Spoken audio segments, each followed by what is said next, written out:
Kata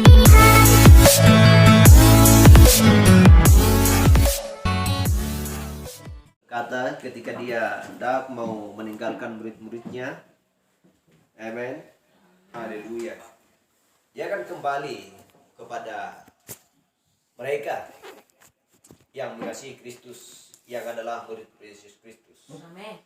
Haleluya. Dia akan kembali untuk membawa mereka ke sana. Sebab dia berkata, di rumah Bapakku sebab banyak tempat tinggal. Haleluya. Haleluya. Di sana banyak tempat tinggal bagi orang-orang kudusnya Tuhan. Mempelai laki-laki dan juga mempelai wanita, laki-laki dan perempuan. Haleluya.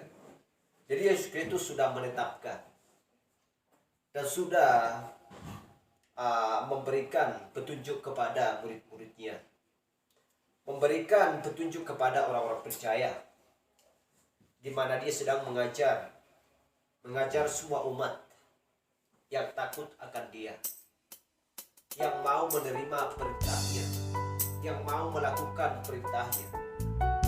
Bagi mereka lah janji. Haleluya. Bukan bagi orang yang tidak mau mendengarkan Kristus, tetapi bagi mereka yang mengasihi Kristus.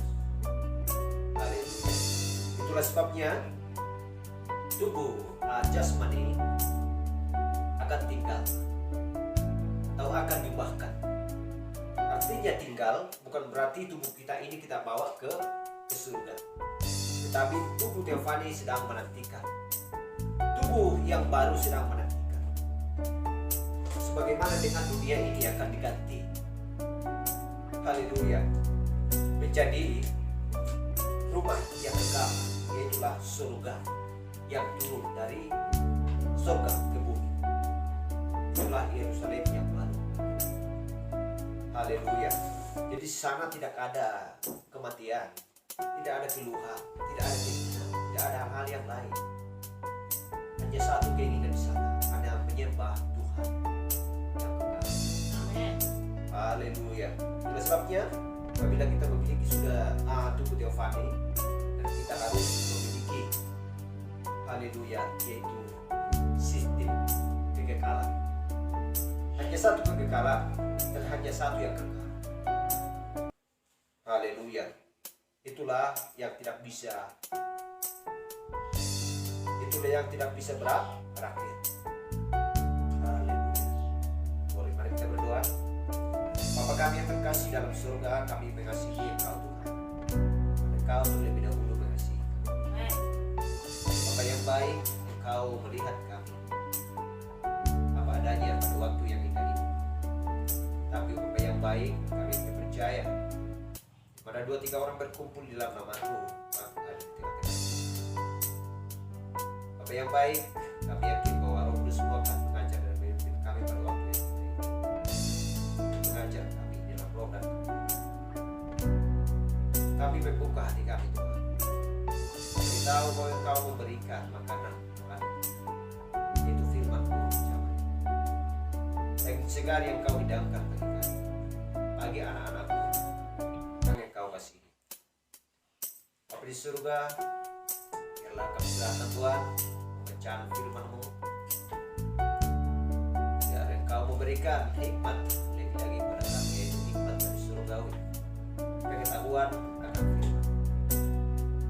Bapa yang baik, biar Engkau mengurapi setiap telinga, dan telinga sudah baik, dan juga mengurapi setiap kepala. Terima kasih Bapa. Sebentar lagi kami akan membacakan sebagai dari firman. Biarlah Tuhan firman dan berdiri di atas jiwa kami dan memberikan terang di setiap saat bagi kami. Terima kasih Bapa. Dalam nama Yesus Kristus. Amin.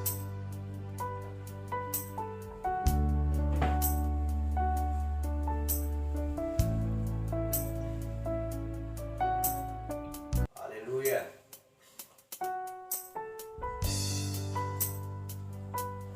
Setiap orang yang mempunyai kecerdasan, mempunyai kepintaran, mempunyai pengetahuan, ya, mempunyai mempunyai pengetahuan yang jelas yang berasal dari Yesus Kristus.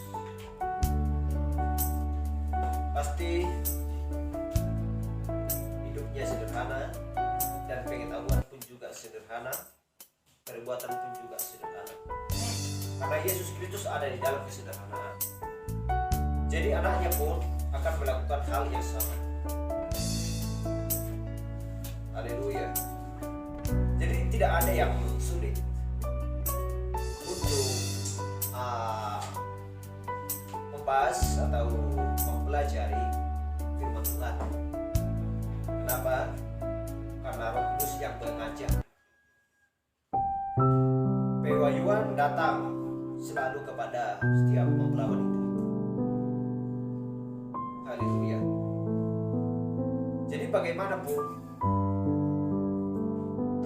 apabila ada sesuatu pertanyaan kepada mempelai wanita, itu akan segera dijawab dan mudah dijawab, karena pertanyaan itu selalu sederhana.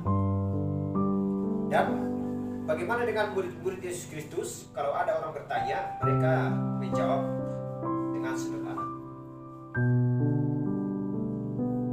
Mereka akan begitu mudah untuk menjawabnya. Kenapa? Karena pengajar mereka adalah Roh Kudus. Pengajar mereka adalah Yesus Kristus. Jadi pewahyuan selalu datang kepada mereka. Hal yang sama yang datang juga kepada mempelai wanita sampai dia menjawab.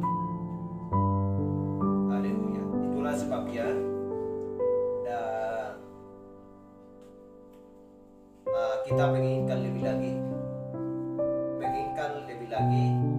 akan pengetahuan, karena tidak ada yang begitu cepat melompat, ya, tidak ada yang begitu cepat melompat, akan selalu berjalan dengan pelan-pelan, sehingga dari makanan susu menjadi makanan keras.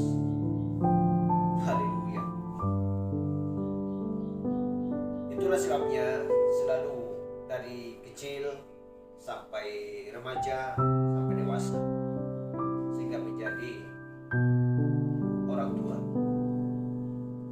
Demikian juga Yesus Kristus, dari sejak kecil dia ada dalam kandungan yang bernama Maria. Dia dilahirkan, dia bayi, dan dia hidup semakin besar, remaja, dewasa. Haleluya. Dan dia sampai duduk di tahta. Haleluya. Dia sampai kembali ke tahtanya dan semua. Dia adalah Bapa kita yang kekal. Haleluya. Tetapi apakah apakah pernah murid-muridnya berkata kepada Yesus Kristus ketika dia kecil, "Hai adikku yang saya kasihi"? Tidak ada murid-muridnya yang mengatakan seperti itu. Haleluya. Sedangkan dia pun berumur 12 tahun, dia sudah mengajar di Bait Allah. Jadi tidak ada seorang pun yang berani berkata kepada Yesus ketika dia kecil, memanggil adik. Tidak ada. Kenapa? Dari sejak kecil pun keajaiban sudah datang kepada dia. Haleluya. Jadi sekalipun dia kecil, dia adalah Bapa. Haleluya. Sekalipun dia seorang remaja, dia adalah Bapa. Sekalipun dia sudah dewasa, ya, dia dari sejak kecil, remaja sampai dewasa, namanya hanya satu, yaitu Yesus Kristus. Berarti Yesus Kristus dialah Tuhan. Haleluya. Jadi sekalipun mempelai wanita dari sejak kecil sampai remaja, sampai dewasa, dia adalah benih. Dia sudah benih. Dan dia sudah dipilih Tuhan sebelum dasar dunia. Kenapa? Karena benih adalah firman. Firman sudah ada di dalam diri mempelai wanita. Haleluya. Jadi komplit adanya.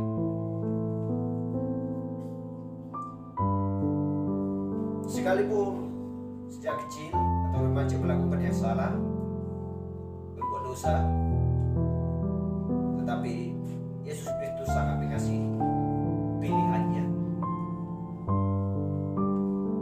Oleh sebab itulah dia menderita dan mati di kayu salib untuk mengampuni atau untuk menghapus dosa mempelai wanita. Haleluya. Jadi itulah sebabnya setiap kesalahan mempelai wanita dibenarkan, dilupakan, sehingga mempelai wanita sampai kepada tujuan sesuai dengan programnya Allah.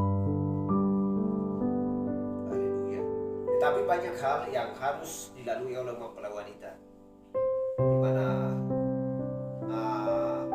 arus yang sangat kencang, ya, air yang berbahaya, yang membahayakan hidup mempelai wanita. Karena Allah membiarkan setan dan tempat bebas diberikan Tuhan kepada setan untuk memukul orang-orang percaya, untuk memukul mempelai wanita. Allah berikan tempat luas bagi setan. Haleluya. Tetapi itu, apakah itu harus datang kepada mempelai wanita? Kalau memang itu tidak datang, berarti tidak ada pencobaan. Jadi Tuhan izinkan itu untuk datang kepada mempelai wanita, sebuah cobaan atau menempah, supaya setiap mempelai wanita ya memiliki kekuatan, karena bagaimanapun kalau memang suatu benda tidak ditempah atau dilebur, itu tidak akan bisa menjadi benda yang baik, apapun ceritanya. Seperti emas, kalau memang tidak ditempa, bolak-balik dibakar lalu ditempah lagi, dipukul, itu tidak akan menghasilkan emas yang hidup. Haleluya. Apa tujuannya? Sebab si tukang emas itu melakukan seperti itu supaya campuran yang ada dalam emas itu terbuang. Misalnya masih ada besi sedikit tinggal, atau keratnya masih ada sedikit tinggal, ya, bercampur dengan emas itu. Jadi dia harus dibakar dan dipukul bolak-balik supaya dia menghasilkan emas yang murni. Hal yang sama yang dilakukan Yesus Kristus kepada mempelai wanitanya. Yesus Kristus selalu membiarkan setan untuk diuji. Hal yang sama di mana Kristus pernah dicobai oleh iblis. Hal yang sama, iblis selalu mencobai Yesus Kristus. Iblis sangat licik ketika dia melihat Yesus Kristus lapar, dan dia berkata kepada Kristus, "Kalau memang engkau anak Allah, jadikanlah batu ini menjadi roti. Aku tahu bahwa engkau sudah lapar." Haleluya. 3 cobaan yang diberikan kepada Yesus Kristus sendiri, apalagi kepada mempelai wanita. Jadi bukan mudah, tetapi semuanya itu akan sederhana apabila kita sudah mengalami hal tersebut. Haleluya. Tidak pernah mempelai wanita, "Oh Tuhan, sudah terlalu sakit ini. Mengapa engkau membiarkan semuanya itu terjadi bagi hidupku?" Dan tidak pernah Ayub mengatakan seperti itu. Haleluya. Dia hanya berkata, "Aku tahu bahwa penebusku hidup. Haleluya. Berarti saya pun akan hidup." Haleluya. Jika si penebus hidup, berarti yang ditebusnya pun akan hidup. Haleluya.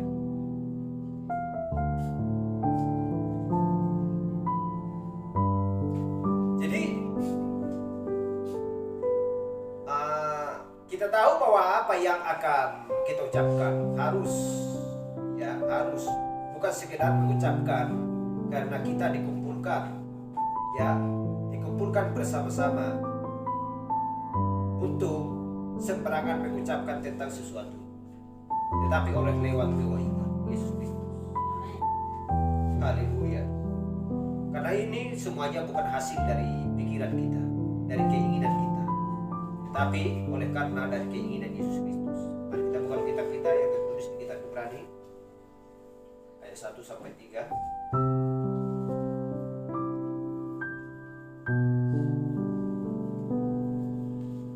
Ibrani pasal 1 ayat 1 sampai 3, demikian firman Tuhan.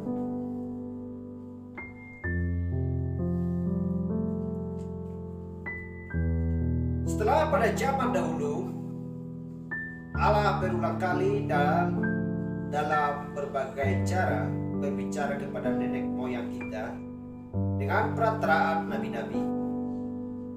Maka pada zaman akhir ini Ia telah berbicara kepada kita dengan perantaraan anaknya yang telah Ia tetapkan sebagai yang berhak menerima segala yang ada. Oleh Dia Allah telah menjadikan alam semesta. Ia adalah cahaya kemuliaan Allah dan menggambar wujud Allah dan menopang segala yang ada dengan firman-Nya yang penuh kemuliaan. Dan setelah Ia selesai mengadakan penyucian dosa, Ia duduk di sebelah kanan yang maha besar di tempat yang tinggi. Haleluya.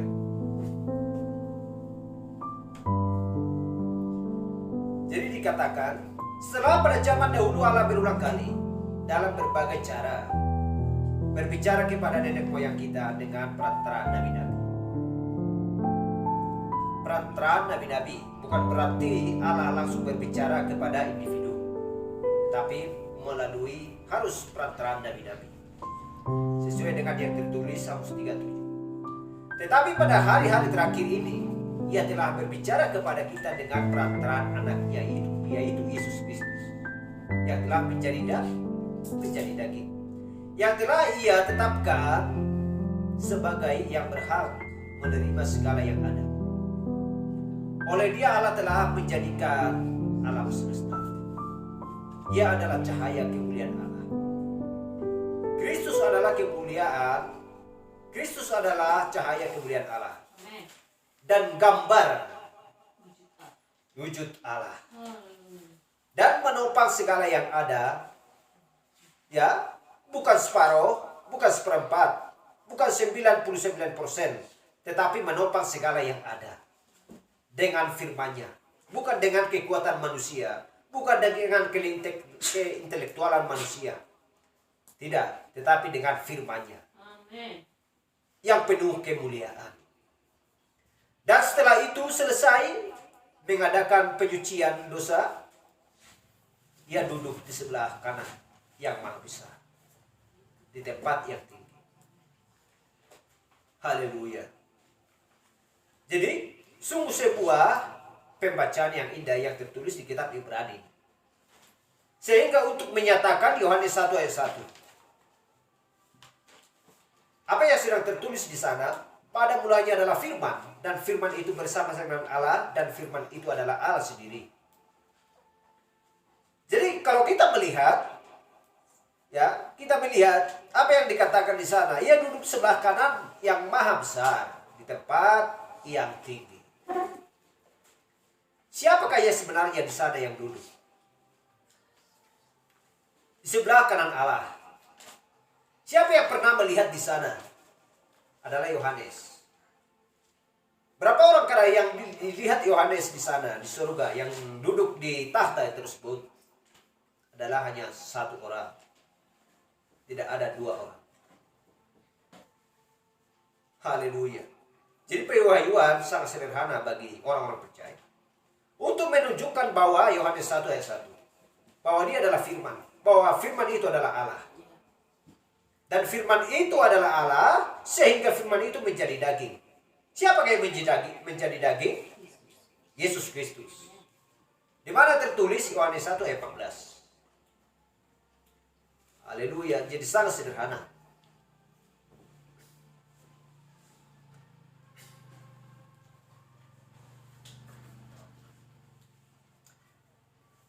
Tetapi itu adalah sama bukan untuk sembarangan mengucapkan tentang sesuatu. Tetapi itu adalah sesuatu yang akan menolong, menstabilkan orang-orang, sebab kita akan melintasi cobaan yang berbagai macam hal. Haleluya. Jadi setan sudah mengerahkan sebuah pukulan kepada kita. Tidak peduli siapa kita. Jadi dia punya hak atas satu pukulan itu. Mana yang lebih baik bagi kita atau bagi orang, pukulan itu menjadi buta atau menjadi seorang penderita radang sendi yang duduk di sebuah kursi. Sama-sama menderita. Haleluya. Tetapi tujuan itu adalah, pukulan itu adalah untuk supaya menempa, untuk supaya mempercayai bahwa Kristus sanggup mengubahkan segala sesuatu. Karena semuanya sudah diberikan kuasa kepada anak, yaitu Yesus Kristus. Haleluya. Jadi Yesus Kristus sanggup mengubahkan segala sesuatu. Jangankan buta, jangankan mati. Yesus Kristus sanggup membangkitkan orang yang sudah mati. Apalagi yang lumpuh, apalagi yang buta, apalagi penyakit. Karena semuanya sudah diberikan bagi dia. Bagi Kristus yang sedang memakai tubuh tadi. Yang sedang memakai tubuh seperti tubuh yang kita miliki. Haleluya. Itulah sebabnya Yesus Kristus diubahkan. Ketika dia berada di bumi, dia makan, dia minum. Dia kedinginan, dia kesakitan. Jadi benar-benar tubuhnya diubahkan. Haleluya. Glory.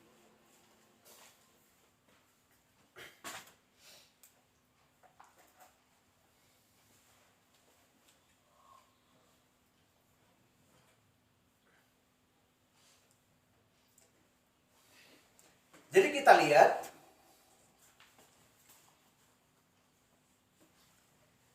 apa yang sedang berlangsung di akhir zaman ini, sehingga kedatangan Yesus Kristus nanti kedua kali.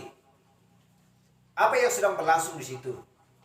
Jadi kadang-kadang orang yang tidak mempunyai pewahyuan atau orang yang bukan pilihan, mereka tidak mengerti apa maksudnya ini. Sehingga mereka pun bingung. Karena jalan yang mereka sedang jalani bukanlah jalan yang benar. Jadi tentu mereka sesat. Haleluya. Jadi malapetaka yang terakhir itu yang akan dicurahkan ke atas bumi, atau cawan-cawan itu tepatnya, pencurahan dari cawan-cawan itu, dan ketujuh huruf, dan pemandangan-pemandangan yang menyeramkan yang akan menimpa bumi. Kita lihat di Wahyu 16 ayat 1 sampai 21.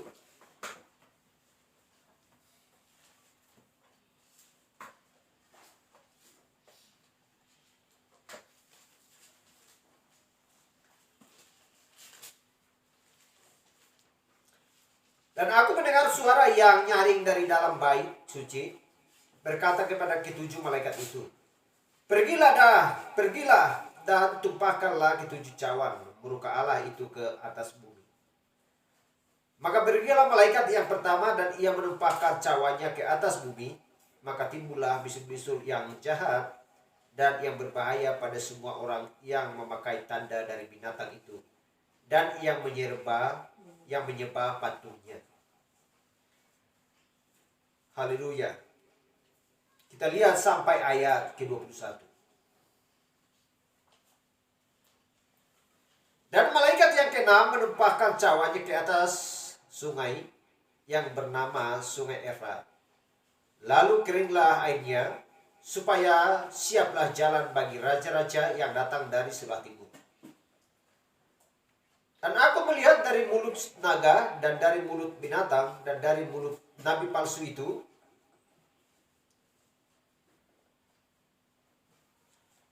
Dan dari mulut binatang dan dari mulut nabi palsu itu keluarlah 3 roh najis yang menyerupai katak. Itulah roh setan yang mengadakan perbuatan-perbuatan ajaib. Dan mereka pergi mendapatkan raja-raja di seluruh dunia untuk mengumpulkan mereka guna peperangan pada hari besar, yaitu hari Allah yang Maha Kuasa. Kita lihat. Yang mengadakan tanda-tanda heran. Ada 3 roh najis, yaitu roh katak, menyerupai roh katak. Haleluya. Lihatlah aku datang seperti pencuri, berbahagialah dia yang berjaga-jaga dan yang memperlihatkan pakaiannya, supaya ia jangan berjalan dengan telanjang dan jangan kelihatan kemaluannya. Haleluya. Wahyu 16 ayat 15 itu. Sama seperti yang tertulis di kitab Wahyu 3 ayat 17. Bagaimana tentang gereja Laodikia. Lalu ia mengumpulkan mereka di tempat yang dalam bahasa Ibrani disebut Harmagedon. Dan malaikat yang ketujuh menumpahkan cawanya ke angkasa, dan dari dalam bait suci kedengaranlah suatu suara yang nyaring dari takhta itu. Katanya, sudah terlaksana.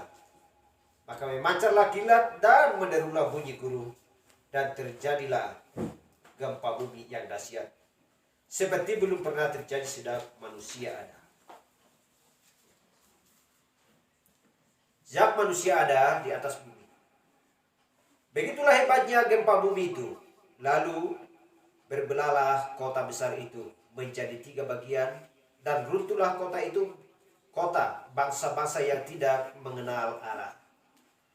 Maka teringatlah Allah akan Babel yang besar itu, untuk memberikan kepadanya cawan yang penuh dengan anggur kegeraman murkanya. Dan semua pulau hilang lenyap, dan tidak ada ditemukan lagi gunung-gunung. Dan hujan es besar seberapa manusia, dan manusia menghujat Allah karena malapetaka hujan es itu. Sebab malapetaka itu sangat dahsyat. Kita lihat. Jadi harus datang penghakiman bagi orang durhaka. Sebab televisinya Allah telah siap sedia untuk menunjukkan apa perbuatan-perbuatan si setan. Apa perbuatan-perbuatan orang durhaka yang tidak mengakui bahwa firman Tuhan adalah kehidupan. Bukan pikiran atau hasil otak manusia. Tetapi bagi orang yang mempunyai keintelektualan, pengajaran-pengajaran yang datang dari dunia, mereka berkata bahwa hasil daripada olahan pikiran manusia itu adalah menghidupkan. Bagi mereka, kalau memang bukan itu yang menghidupkan bagi mereka, berarti mereka percaya apa kata firman Tuhan, dan mereka akan mau melakukannya. Haleluya. Tetapi mereka tidak mau melakukannya, melainkan mengabaikan.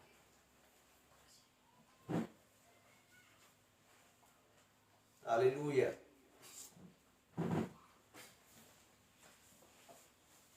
Jadi kita tahu bahwa seluruh umat manusia, seluruh umat manusia yang sudah busuk, jika tubuh dari makhluk-makhluk fisik, kita sedang merosot seperti itu karena memakan makanan, karena memakan makanan hibrida, sehingga tensi-tensi pun membuatnya busuk, sehingga sel-sel pun, sel-sel otak pun menjadi busuk. Orang menjadi stres. Kenapa?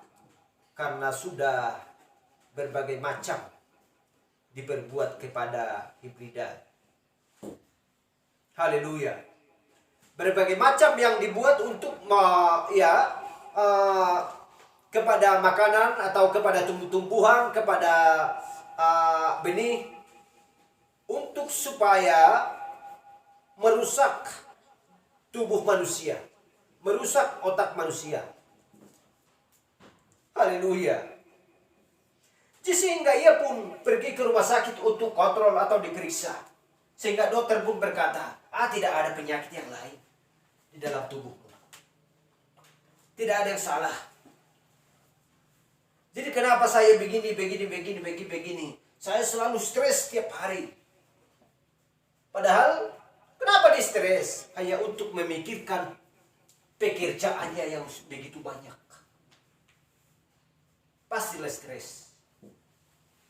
Jadi ketika dia pergi ke dokter, tentu penyakitnya tidak ada. Haleluya. Tetapi kenapa dia mudah stres?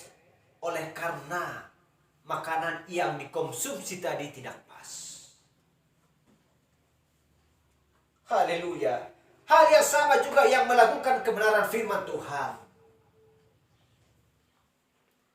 Karena yang dikonsumsi oleh teologi adalah pengajaran daripada kepintaran manusia. Itulah yang dihasilkan. Bukan pengajaran dari rasul dan nabi. Hal yang sama juga seperti di zaman Kristus. Kalau memang orang-orang pada waktu itu menerima ajaran daripada Yesus Kristus, tidak ada yang salah, tidak ada yang stres, tidak ada yang bunuh diri, seperti Judas Iskariot. Emangnya dia bisa akan menyesali perbuatannya? Tidak akan bisa, sudah berlalu. Haleluya, banyak yang stres pada waktu itu. Kenapa? Karena dia sedang menerima pengajaran dari seorang pengajar, yaitu yang bernama Nikodemus. Kalau mereka menerima pengajaran daripada Yesus Kristus, mereka tidak akan sederhana semuanya, komplit, karena semuanya pengajaran yang berasal dari Kristus sempurna. Haleluya. Jadi itulah yang membuat mereka busuk. Pikiran mereka busuk. Semuanya alat-alat organ di dalam sudah busuk. Oleh karena makanan tadi yang sedang mereka konsumsi. Bagaimana dengan mempelai wanita di akhir zaman? Haleluya. Apakah makananmu? Makanan yang segar, yang belum berulat, yang belum busuk. Haleluya. Mungkinkah mempelai wanita di akhir zaman mau melakukan apa yang sedang diperintahkan oleh Musa di zaman dulu? Oh, mempelai wanita bangsa kafir, kita akan pergi dari sini. Kita akan pindah ke tanah Kanaan. Tidak ada lagi. Kita akan membangun Batra. Tidak ada lagi. Oh, kita akan menantikan Yesus Kristus. Karena firman Tuhan yang tertulis di kitab Mazmur. Ya. Apa yang dikatakan Nabi Daud? Seorang darah akan mengandung. Apakah perlu mempelai wanita akan menantikan hal tersebut? Yesus Kristus sudah lahir dari seorang perempuan yang bernama Maria. Tidak perlu lagi itu ditunggu-tunggu. Haleluya. Kita tuh sudah tahu bahwa Yesus Kristus telah menjadi daging tinggal di antara kita. Kita tahu bahwa dia adalah firman. Kita tahu bahwa dia adalah Allah. Haleluya. Apakah kita perlu menantikan pengajaran dari Martin Luther, Columba, Wesley? Tidak perlu. Jadi apa yang harus datang di akhir zaman? Malaki 4, 5 dan 6. 10 ayat 1. Siapakah dia? Nabi William Branham. Haleluya. Jadi firman Tuhan tidak pernah gagal. Jadi apa yang dimakan oleh mempelai wanita adalah daging segar. Firman pada zamannya. Apa yang dimakan oleh orang-orang yang tidak mengakui bahwa Malaikat 4, 5 dan 6 akan genap dan Nabi akan datang. Apakah yang mereka konsumsi adalah hasil olahan daripada manusia yang diajar oleh keintelektualan manusia, yang mendapatkan pendidikan dari seminari dan berbagai macam hal. Haleluya. Jadi itu adalah busuk, sehingga mereka pun nampaknya stres, memikirkan, membahas ini, membahas itu, dan lain sebagainya. Oh, apa yang dimaksudkan sangkakala, ketujuh cawan, materai-materai? Apa yang dimaksudkan semuanya ini? Mereka tidak dapat mengerti, sehingga mereka, udahlah kita karang-karang aja, kita tafsir aja. Padahal firman Tuhan berkata, jangan bersandar kepada pengertian diri sendiri, harus bersandar kepada pengertian oleh Roh Kudus. Haleluya.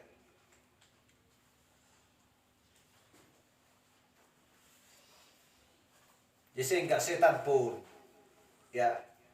datang kepada seorang perempuan, karena perempuan sedang memakai rok panjang atau rambutnya panjang, sehingga setan pun berkata, potong aja rambutmu.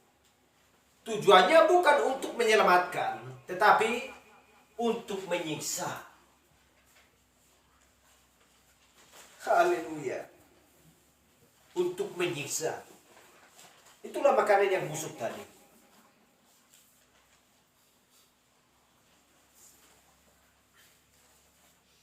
Jadi kita lihat ketika Yesus berkata, semua yang telah diberikan Bapa kepadaku akan datang kepadaku. Tidak ada seorang pun dapat datang kepadaku jikalau Bapakku tidak memberikannya terlebih dahulu kepadaku. Ya, kalau tidak menariknya terlebih dahulu. Yohanes 6 ayat 34 sampai 37. Haleluya. Semua yang telah diberikan Bapa kepadaku akan datang kepadaku. Jadi, siapa yang diberikan kepada tubuh itu? Siapa yang diberikan kepada Kristus? Sehingga dia pun berkata, akulah jalan dan kebenaran. Tidak ada seorang pun yang dapat datang kepada Bapa bukan melalui aku. Dia adalah pintu. Haleluya.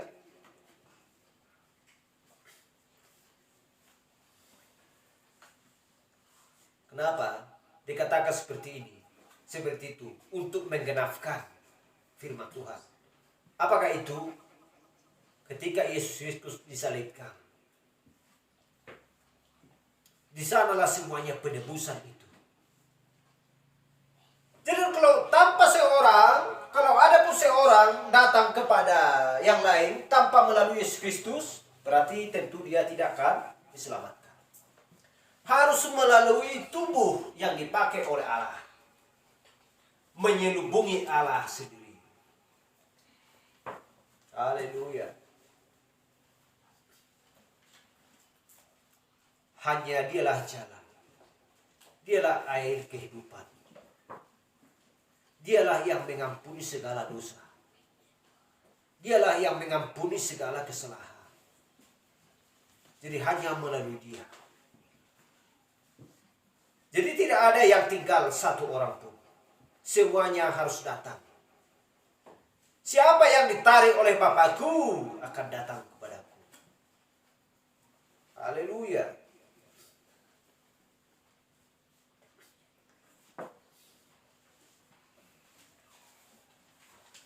Jadi kita tahu bahwa nenek moyang kita, ini berbicara secara fisik, secara fisiknya. Contohnya seperti ini. Kalau ada seorang ibu yang melahirkan seorang putri, atau seorang anak, atau seorang putri yang berambut pirang. Padahal dia mengingat sedapat mungkin, sedangkan neneknya pun, jangankan ayahnya, neneknya aja pun nggak pernah saya lihat berambut pirang. Bagaimana ayah apakah nenek saya memiliki rambut yang pirang sehingga saya pun memiliki rambut yang pirang seperti ini? Oh, seingat saya nggak ada. Jadi kenapa saya bisa seperti ini? Nggak tahu lah. Padahal kalau ditelusuri dari zaman dulu sudah contohnya ya sudah 2 abad kira-kira seperti itu. Sudah ada beratus tahun. Setelah beratus tahun, ya lahirlah seorang putrinya yang memiliki rambut yang pirang. Padahal jauh di sana 100 tahun. Ya, nenek-nenek moyangnya kira-kira seperti itu. Memiliki rambut yang pirang. Jadi sehingga apa yang dimiliki oleh nenek moyangnya dulu sehingga ditampilkan oleh daripada keturunannya. Haleluya. Jadi itulah sebabnya bahwa kita sudah ada dulu di dalam Yesus Kristus. Supaya jangan bertanya-tanya, nenek saya seorang pencuri yang tidak pernah taat kepada Tuhan. Ayah saya pun seperti itu, melakukan yang ini, yang itu, yang tidak diingini oleh Tuhan. Tapi kenapa saya bisa melakukan apa yang diinginkan oleh Tuhan? Haleluya. Jatuh kepada firman tadi, siapa yang diberikan Bapa kepadaku akan datang kepadaku. Amin. Karena sudah dipilih sebelum dasar dunia ada. Haleluya. Jadi tidak perlu heran. Tidak perlu heran kita melihat kalau ada seorang yang taat kepada Kristus. Sedangkan ayahnya pun pembunuh, pencuri, pemabuk dan lain sebagainya. Nenek moyangnya pun seperti itu. Oh, ini lahir dari siapa? Haleluya. Kita lihat jauh 200 tahunan yang lalu. Pasti ada dari pihak saudaranya yang taat juga kepada Kristus. Jadi dia akan lahir. Karena benih itu harus memiliki benih juga yang sesuai atau segambar dengan dia. Haleluya.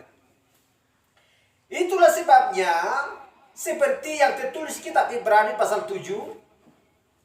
Kalau nggak salah pasal Ibrani pasal 7 ayat 1. Jadi dikatakan bahwa Melkisedek, Abraham membayar perpuluhan kepadanya ketika dia baru saja kembali dari membunuh raja-raja. Dan Lewi menerima perpuluhan, membayar perpuluhan, ya, sebab dia sudah ada di dalam tubuh Melkisedek atau tubuh Abraham tepatnya, ketika dia bertemu dengan Melkisedek. Jadi sekarang hal yang sama adalah jika kita adalah seorang anak Allah, dan jika mempelai wanita adalah seorang anak laki-laki Allah, atau seorang anak perempuan Allah, kita sudah ada di dalam Allah sejak mulanya. Dan ketika Yesus menjadi kepenuhan firman, maka kita dulunya ada di dalam dia.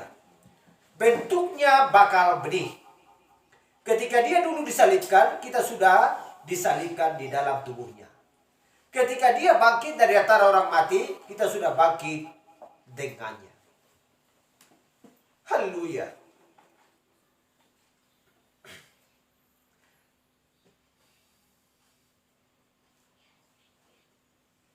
Jadi, dan sekarang sejak kita sudah mengenalinya, sekarang kita sudah duduk bersama-sama dengan dia di tempat di surga di dalam Kristus Yesus.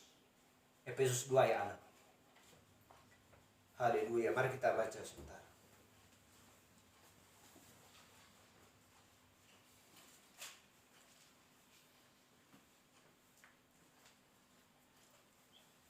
Tolong dibaca. Ya.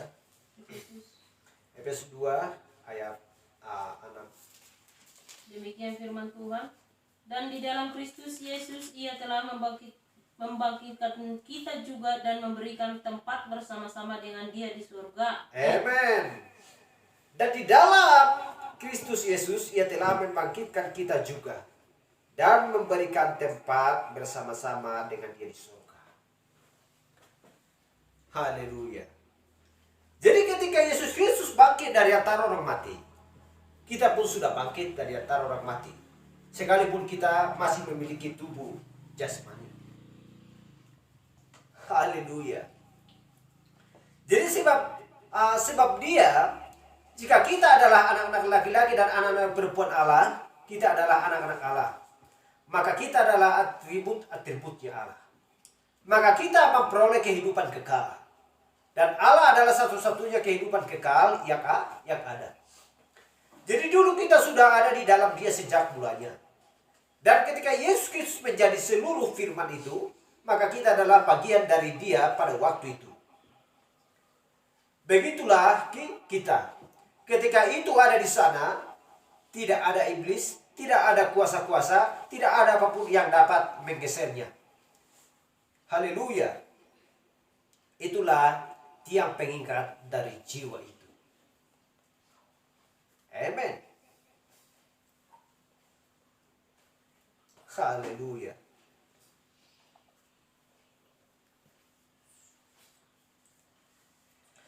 Tetapi apa yang sedang berlangsung di akhir zaman ini? Di sanalah banyak orang yang keliru, yang sesat, sehingga mereka pun stres untuk memikirkan hal itu. Karena bagi mereka adalah patokan, bagi orang yang bisa menyembuhkan yang sakit, bagi orang yang bisa mengusir setan, bagi orang yang bisa berbahasa roh. Haleluya. Di sanalah orang yang sedang keliru. Mereka pikir bahwa orang yang sedang melakukan hal seperti itu sudah jelas orang yang percaya. Padahal tidak. Haleluya. Bila masih orang yang mau mengatakan, membandingkan, ini adalah Roh Kudus, ini adalah anak, ini adalah Bapa. Bila mereka masih tidak mengakui bahwa itu adalah satu, yaitu adalah Tuhan Yesus Kristus, wah, mereka tidak akan bisa masuk ke dalam kerajaan Allah. Mereka tidak akan disempurnakan. Mereka tidak akan bisa bangkit seperti Yesus Kristus bangkit dan naik ke surga. Haleluya. Yang dimaksudkan adalah bangkit untuk masuk ke surga, bukan bangkit untuk masuk ke neraka. Kalau mereka sudah jelas bangkit. Ketika Yesus datang nanti untuk kalinya sudah bangkit, tapi menuju kepada kebinasaan. Haleluya. Jadi apa yang dikatakan di gereja Laodikia? Telanjang, buta, malang, dan bahkan tidak mengetahuinya. Haleluya. Jadi itu yang dirapi dengan roh yang sesungguhnya. Roh Kudus itu dapat tercurah ke atas orang, ya, ke atas seorang manusia di dalam rohnya.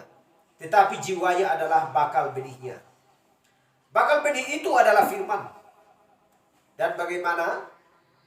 Ya, tidak peduli seberapa banyak orang bisa berkhotbah, sebagus apa mereka melakukan yang mujizat. Haleluya. Seberapa banyak mereka mengasihi orang dan mengusir setan, seperti saya katakan tadi. Itulah sebabnya firman Tuhan ada tertulis, firman Tuhan berkata di Matius 7 ayat 22.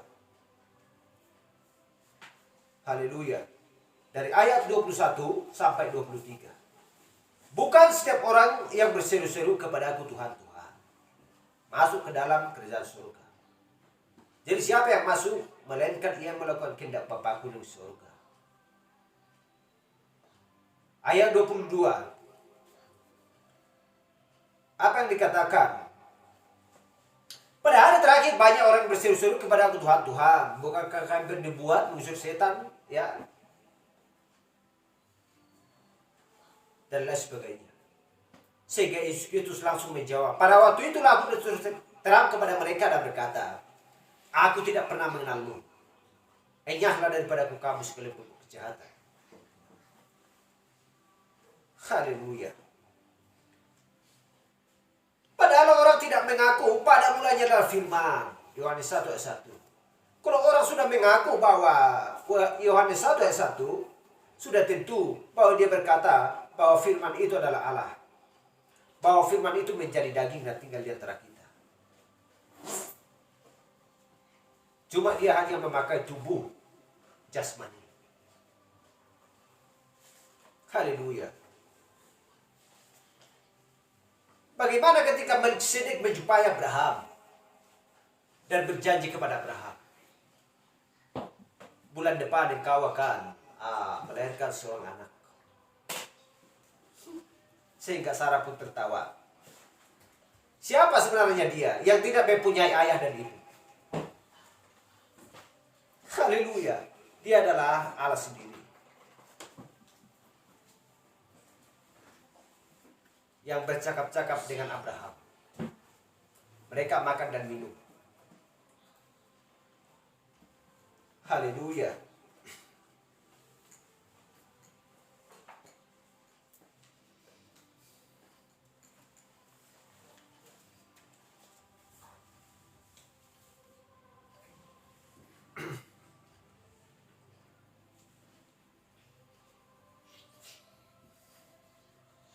Jadi banyak hal-hal yang harus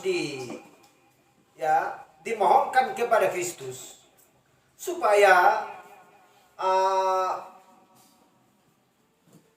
perbuatan-perbuatan yang dilakukan oleh setiap manusia atau yang merindukan Kristus, yang merindukan kebenaran, banyak hal-hal permohonan atau doa supaya pas meminta dan memohon kepada Tuhan. Haleluya.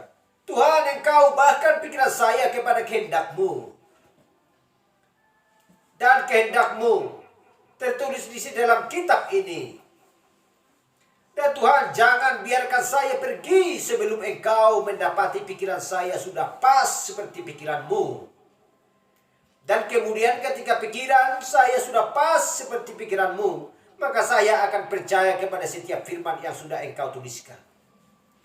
Dan engkau mengatakan di situ, engkau akan membuat segala sesuatu bekerja bersama-sama untuk mendatangkan kebaikan bagi mereka yang mengasihi engkau.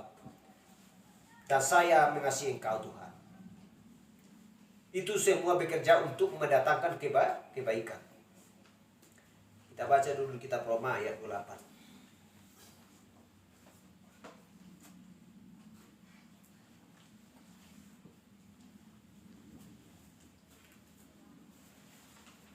Roma 8. Kitab Roma 8 ayat 28. Biar saya bacakan. Kita tahu sekarang bahwa Allah turut bekerja dalam segala sesuatu untuk mendatangkan kebaikan bagi mereka yang mengasihi Dia. Yaitu bagi mereka yang terpanggil sesuai dengan rencana Allah. Selalu kepada orang yang terpanggil. Haleluya. Jadi siapa yang mengasihi Allah? Jadi Allah akan mendatangkan kebaikan bagi mereka yang mengasihi Dia. Hanya bagi orang yang terpanggil. Jadi itulah sebabnya, apakah mereka mau menerima? Apakah mereka mau mendengar? Apakah mereka mau melakukan firman Tuhan yang sedang dibawakan oleh rasul atau nabi? Haleluya. Jadi kalau mereka tidak mau menerima, kalau mereka tidak mau mendengar, kalau mereka tidak mau melakukan, semuanya itu omong kosong. Di sanalah kekeliruan orang banyak, sehingga orang-orang dunia mempunyai ukuran. Apakah ukuran itu? Kalau anaknya sudah mempunyai pangkat yang tinggi, kalau mereka sudah kaya, mempunyai mobil, mempunyai ini dan lain sebagainya. Itulah ukuran bagi orang dunia. Kenapa? Karena memang hanya itulah yang ada dalam pikirannya. Firman tidak ada. Haleluya. Sedangkan firman pun berkata, lebih baik gajah masuk ke dalam lubang jarum daripada orang kaya masuk ke dalam kerajaan Allah. Haleluya. Jadi hanya sederhana saja.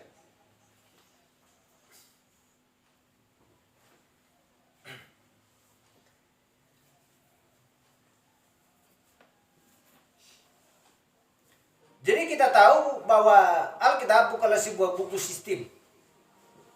Itu bukanlah sebuah buku sistem, bukan juga sebuah kode moral. Alkitab bukanlah sebuah buku sistem. Ya, begitu banyak sistem dan sebagainya. Jadi itu bukan sebuah kitab moral. Haleluya. Juga sama sekali bukan sebuah kitab sejarah atau bukan juga sebuah buku teologi. Sebab itu adalah pewahyuan Yesus Kristus. Apa yang tertulis di kitab Wahyu ayat 1 sampai 3. Inilah wahyu Yesus Kristus yang dikaruniakan Allah kepadanya, supaya ditunjukkannya kepada hamba-hambanya apa yang harus segera terjadi. Dan oleh malaikatnya yang diutusnya, ia telah menyatakannya kepada hamba-hambanya Yohanes. Yohanes telah bersaksi tentang firman Allah dan tentang kesaksian yang diberikan oleh Yesus Kristus, yaitu segala sesuatu yang telah dilihatnya. Diberkatilah ia yang membacakan dan mereka yang mendengarkan kata-kata nubuat ini, dan yang menuruti apa yang ada tertulis di dalamnya, sebab waktunya sudah dekat. Haleluya. Haleluya. Glory. Diberkatilah. Diberkatilah yang membacakan dan mereka yang mendengarkan kata-kata nubuat ini,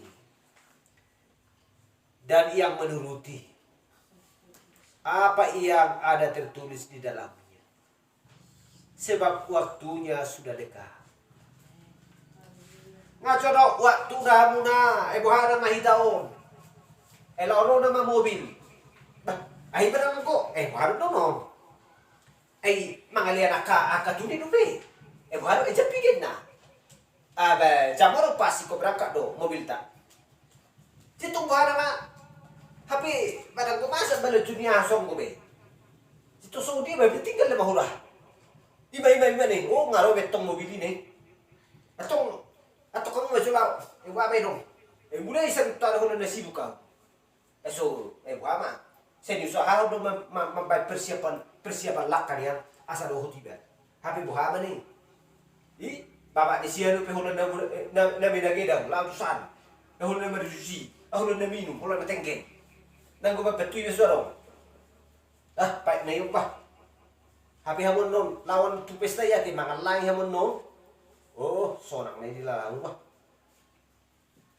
Bayro tong, magwan na be. Ang gwan na dua ayo dak peduli ho kerjok. Aku peduli ho akaduni akadi segala macam. Na biting ubay perlen kataku, bitu si batuku, hola begitu ada mobil.